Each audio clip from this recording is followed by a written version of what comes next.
After 12 years, I shall be 3 times as old as I was 4 years ago. Find my present age. কি বলছে না, 12 বছর আগে আমি হব 3 গুণ কার না, 4 বছর আগে আমার বয়স যা ছিল তার 3 গুণ হব। তাহলে করতে হবে কি, let my present is be X ধরে নিলাম। কারণ প্রেজেন্ট ধরে অঙ্ক করতে হবে এই কারণে, কারণ প্রেজেন্ট ধরলে আমি অতীতেও যেতে পারবো, ভবিষ্যতেও যেতে পারবো।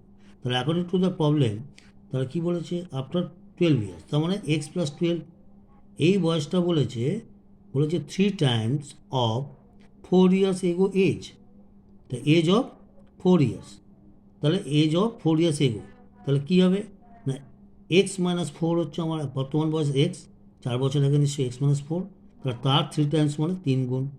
এবার এটাকে আমরা সলভ করলাম, এই দুটো বলেছে সমান হবে, তাহলে সলভ করলে এক্স ইকাল টু কত বেরোচ্ছে, X equal to 12, -24 by -2, minus minus কেটে গেল, ঠিক আছে, মাইনাসকে মাইনাসে ডিভাইড করলে প্লাস হয়, আর 24/2 12, তার মানে my present age is 12 years, that is the answer. Clear? Thank you.